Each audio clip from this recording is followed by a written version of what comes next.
listening to the 40 and Wetzel and Dellinger podcast. They were giving out their playoff teams this week. And, they went chalk. You had to be concerned.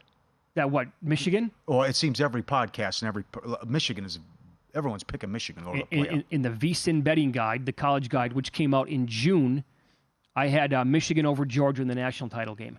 And the first bet I think that I made this summer in college football was Michigan to make the playoff at plus 115. Yeah. Now everybody's picking them. And everybody did on their podcast, but I like this angle. Rather than going super chalky across the board, Dan Wetzel said, give me Kansas State. All right. Way to step out. Good job. They're not the only one picking them to win the Big 12, though, either. But rest assured, I think there'll be chaos. And again, if you want to go to war with Sark in a big game, be my guest. So that is good for him. I could see that, absolutely. Kleiman's a hell of a coach. Can they get in with 2 losses? I think someone can get in with 2 losses. Now, is it Kansas State? I don't know, but it's going to be. A team with 2 losses would be ahead of them, but with 1 loss, can they get in? No. Here's the toughest, roadblocks for K-State. They play at Mizzou. They get Central Florida. They're at Oklahoma State and at Texas Tech. They get TCU and Houston at home. They're at Texas and at Kansas. I bet them here at Circa, they posted exactas for some of the major conferences. I bet K-State over Texas in the Big 12 title game. What was it, 16-1, I think? Something along those lines. I can double check here. But it's a tough schedule. But I would take my chances with that team against Texas pretty much regardless of where they play, because you're right, Kleiman's awesome. And it comes down to Alabama and Ohio State, because all these people on the committee and how high Alabama and Ohio State are allowed to lose and still get in and stub their toe. So what does McCord look like starting tomorrow? And they go to Notre Dame, they go to Michigan, and they go to Wisconsin. So maybe it's just McCord will be fine. It doesn't matter. They have so much talent. Just throw it to Harrison, who's supposed to be Randy Moss, and you'll lose 1 game, and they'll put you in. But Penn State could throw a wrench into things. And certainly, what does Alabama do? And what do they look like at quarterback as well? Maybe they lose 3 games. Who knows? Yeah. Maybe Saban's lost his fastball a little bit. I don't know. By the way, that's another team. The narrative here over the last 2 to 3 weeks on Penn State, it is off the charts high. A popular pick. And one thing that needs to be thrown out there is, oh, by the way, James Franklin is the head coach. Oh, come on, absolutely. Look at his record against top 10 opponents. You can't ignore it. It's a disgrace, right?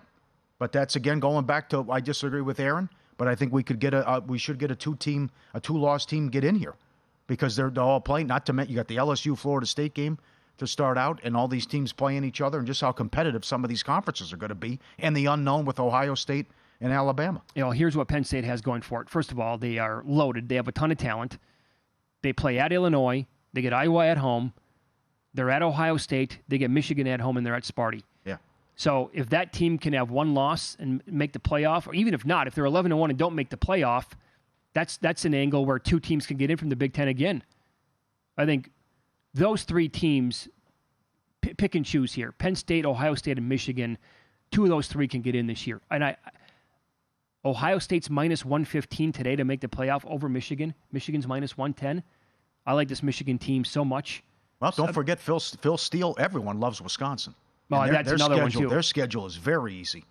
But to my point earlier, how about next week? Texas goes to Alabama. Huge game. Enormous. Oh, have you seen the Pac-12 schedule next week? I have not. Oh, my God, the Pac-12 schedule. But again, that's another one where, some people think Texas Tech could come out of nowhere and surprise people. Oklahoma's certainly not going to lose 7 games again. But Texas will have a god-awful loss. You know what's going to happen. Mm-hmm. And they'll probably go to Alabama. I know they should have beat them and thoroughly outplayed them last year and got jobbed by the refs. But that's going to be a tough game next week, too. So you go to Baylor. What does TCU look like? You get another surprise team. Someone shocked the world like TCU. Mm-hmm. It's fantastic. This sucker's wide open other than Georgia. So here are some of the games next week just involving Pac-12 teams. Utah's at Baylor. Oregon's at Texas Tech. Ooh. Wisconsin plays at Washington State. Arizona's at Mississippi State. UCLA is at San Diego State. Oklahoma State is at Arizona State. Auburn plays at Cal. You're kidding. I mean, that's one of the biggest non-conference weeks I can ever remember for the Pac-12. Wow, very good. Because teams don't like to generally travel out there to play, but they are this year. Yeah. So it's incredible next week, by the way. That's what it should be moving forward, starting next year. Yeah. Over the years, this is a weekend where the Pac-12 would be like 1-7.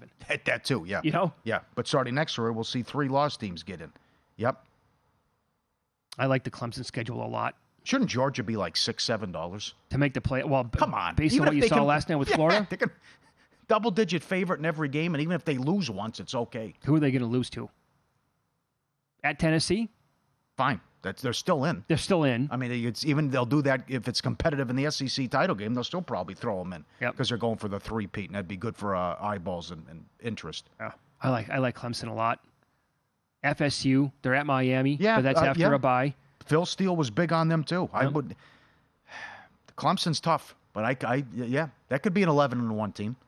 That could happen. They are, and watch what we're going to get with the upgrade at quarterback.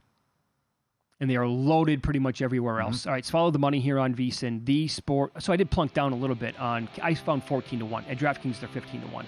K-State to make the playoff. A little bit, very small bet. All right. Visit VSiN.com to get current odds. Listen for free. Find showtimes and download VSiN sports betting podcasts.